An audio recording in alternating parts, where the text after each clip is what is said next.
Namaskar, this is Akhilesh Bhargava again. Welcome to Tidbits on Business and Finance with me. The International Monetary Fund, in one of its recent advices and sermons, says that for India to revive its growth rate to a higher orbit, in other words, for India to speed up its growth rate, one of the issues it needs to sort out is the giant NPA problem, the problem of bad loans of banks. That is actually stating the obvious. We all know that India faces a twin balance sheet problem, as they call it.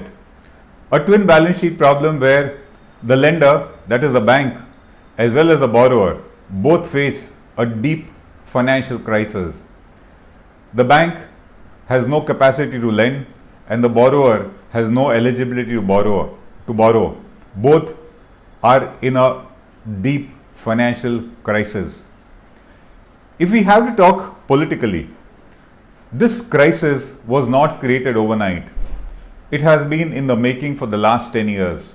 And so, the roots of this crisis, the roots of this giant problem lie in the UPA regime. At that time, loans were clearly given very recklessly, very carelessly, certainly for pecuniary reasons, to the most unworthy and undeserving borrowers. The defaults were imminent. The defaults had actually started in the UPA 2 regime itself, but it was convenient for the bankers as well as the politicians to not let the problem surface. So, balance sheets were window dressed, fresh loans were given to green earlier loans, and politically, the problem was not allowed to surface in its entire size as it was. If we talk about the BJP, it inherited this problem, but its response was not quick, it was not clear, it was not decisive, and it often fumbled. So in 2014 itself, as the Prime Minister says, they were aware of the giant NPA crisis, but the measures taken to resolve it were not suitable enough. Probably there was lack of clarity, or probably they themselves knew there was a problem but did not realize what a giant size problem it was. So in the NDA regime initially, they left it to the Reserve Bank to sort out the problem.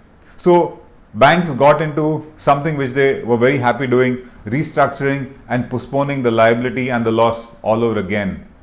Thereafter, some people suggested a bad bank. The proposal was dropped. A bad bank meant creating a bank in which all the bad loan accounts would be transferred, such that you do a surgical exercise. Bad loans carved out of the balance sheet and put into a new entity. It did not see the light of the day. In yet another desperate measure thereafter, the government directed the Reserve Bank to direct banks to file cases in the NCLT, either for resolving or for liquidating the borrowers.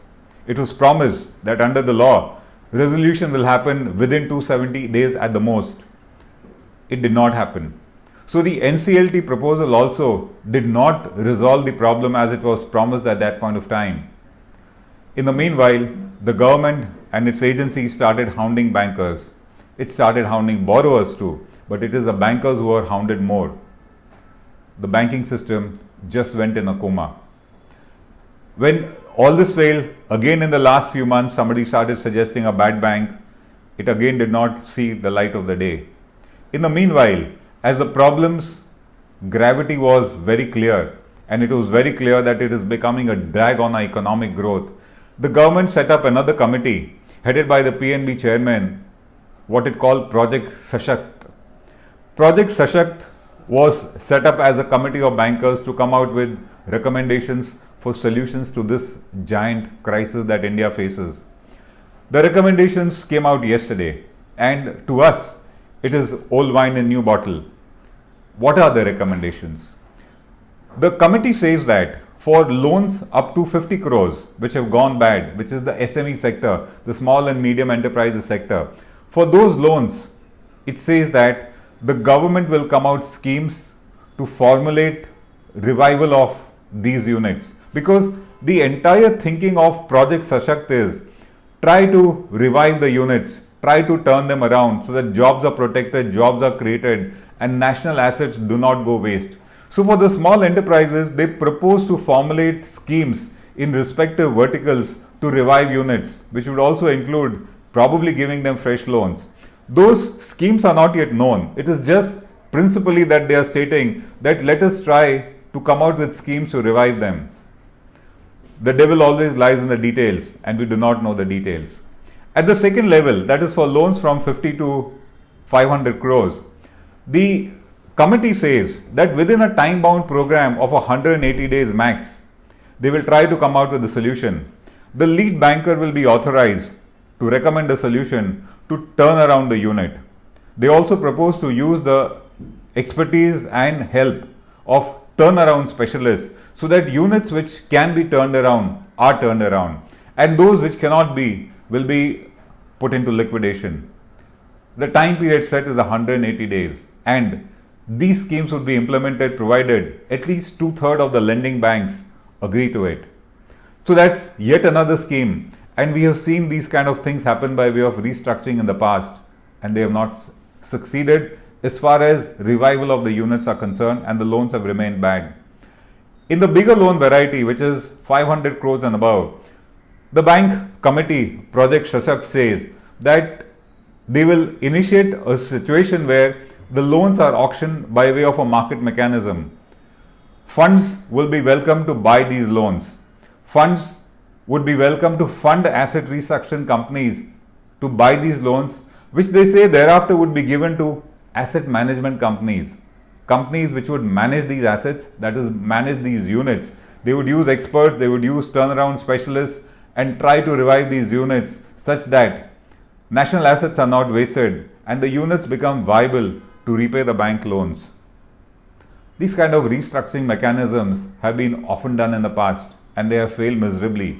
This is just another form of CDR, SDR, S4A and all those mechanisms that the banks had resorted to in the past, knowing very well that they are going to fail. And the reason they failed was none of the times the bankers had the guts to formulate such kind of a package which was suitable for revival. They only prolonged the terms of the loan and never was a viable package given for revival, which they now talk about.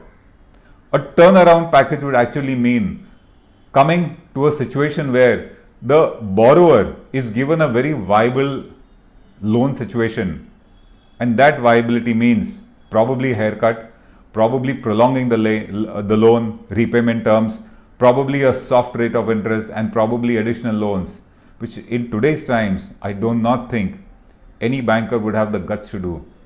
Bankers are being hounded, and at the moment even the most viable units, in those cases also the bankers are not willing to take any decision wherein it looks as if they are favoring the borrower.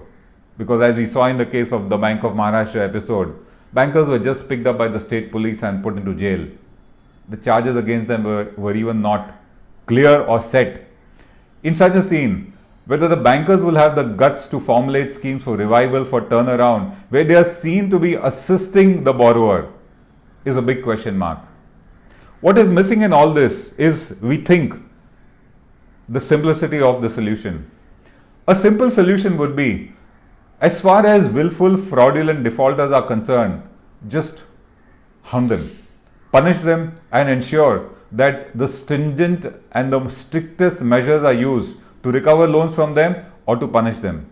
As far as non-willful defaulters, bona fide defaulters are concerned, if they have a viable unit, a viable business, revive it. But if they do not have, liquidate them too. I think if on these simple principles, we think about reviving the economy by solving the huge NPA problem that we are facing, if these simple principles are followed, we think that a solution could be there. Project Shashakt has just given an outline. Let's see when do the details come, and let us see which banker in today's environment probably has the willingness to go out of his way to revive a struggling unit. This is Akhilesh Bhargava signing off till we meet again. Namaskar.